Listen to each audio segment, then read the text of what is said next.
ನಾಗಮಂಗಲ ತಾಲೂಕಿನ ಕಸಬಾ ಹೋಬಳಿಯ ಪಿ ನೇರಲೆಕೆರೆ ಗ್ರಾಮದ ನೇರಲೆಕೆರಮ್ಮನ 48 ದಿನಗಳ ಮಂಡಲ ಪೂಜೆಯ ಪ್ರಯುಕ್ತ ಏರ್ಪಡಿಸಿದ್ದ ಐತಿಹಾಸಿಕ ಪರ ಸಡಗರ ಸಂಭ್ರಮದಿಂದ ನೆರವೇರಿತು.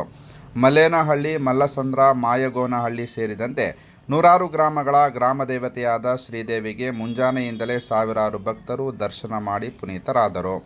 ದೇವಿಯ ಮಂಡಲ ಪೂಜೆಯ ಪ್ರಯುಕ್ತ ಆಗಮಿಕರ ಸಹಕಾರದಿಂದ ಮಹಾಮಂಡಲ ಚಂಡಿಕಾ ಹೋಮ ಏರ್ಪಡಿಸಲಾಗಿದ್ದು, ಮುಂಜಾನೆ 1 ಗಂಟೆಗೆ ಸರಿಯಾಗಿ ಮಹಾಮಂಗಳಾರತಿಯೊಂದಿಗೆ ಸುಮಾರು 20,000ಕ್ಕೂ ಹೆಚ್ಚು ಭಕ್ತಾದಿಗಳಿಗೆ ಮುದ್ದೆಯ ಜೊತೆಗೆ ಬಾಡೂಟವನ್ನು ಏರ್ಪಡಿಸಲಾಗಿತ್ತು.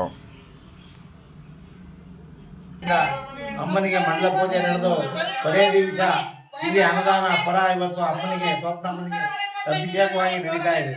ಸಂತೋಷವಾಗಿ ಪರ ನಡೀತಾ ಇದೆ.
ಗ್ರಾಮಕ್ಕೆ ನಾವು ಮಠಮನೆ ದೇವಸ್ಥಾನ ಮಾಡಿ ಸ್ಟಾರ್ಟಿಂಗ್ 48ನೇ ದಿನಕ್ಕೆ ಐತಿಹಾಸಿಕ ಚಂಡಿಕಾ ಹೋಮ ಒಂದು ಅಮ್ಮನ ಮೂಲಸ್ಥಾನ ದೇವಸ್ಥಾನ ಹೋಮ ಇಟ್ಕೊಂಡಿರೋದ್ರಿಂದ ಇಲ್ಲಿ ಸುತ್ತಮುತ್ತ 12 ಗ್ರಾಮ, ಹೊರಗಡೆ ಗ್ರಾಮ, ತಮಿಳುನಾಡು ಗ್ರಾಮ, ಕೇರ್ನಗರ, ಕೇರ್ಪೇಟೆ ಆಗಿರ್ಬೋದು ಎಲ್ಲಾ ಗ್ರಾಮಸ್ಥರು ಎಲ್ಲಾರು ಸಾಥ್ ಮಾಡ್ತಿರೋದ್ರಿಂದ ಈ ಪರವನ್ನು ಮಾಡೋದಕ್ಕೆ ಅನುದಾನ ಒಂದು ಸಮರ್ಪಣೆ ಮಾಡೋದ್ರಿಂದ ಎಲ್ಲ ಐತಿಹಾಸಿಕ ಪರ ಎಂದು ಗ್ರಾಮದ ಜನರು, ಹೊರಗಡೆ ಗ್ರಾಮಸ್ಥರು, ಎಲ್ಲಾ ಗ್ರಾಮಸ್ಥರು ಸೇರಿ ಅವ್ರು ಕೊಟ್ಟಿರೋಂತ ಧನ ಸಹಾಯ ಆಗಿರ್ಬೋದು, ಪ್ರತಿಯೊಂದು ಇಂತ ಅನುದಾನ ಒಂದು ನಡೆಸಕ್ಕೆ ಒಂದು ಅವಕಾಶ ಕೊಟ್ಟಂತ ಎಲ್ಲಾ ಭಕ್ತಾದಿಗಳು ನನ್ನ ಧನ್ಯವಾದಗಳು.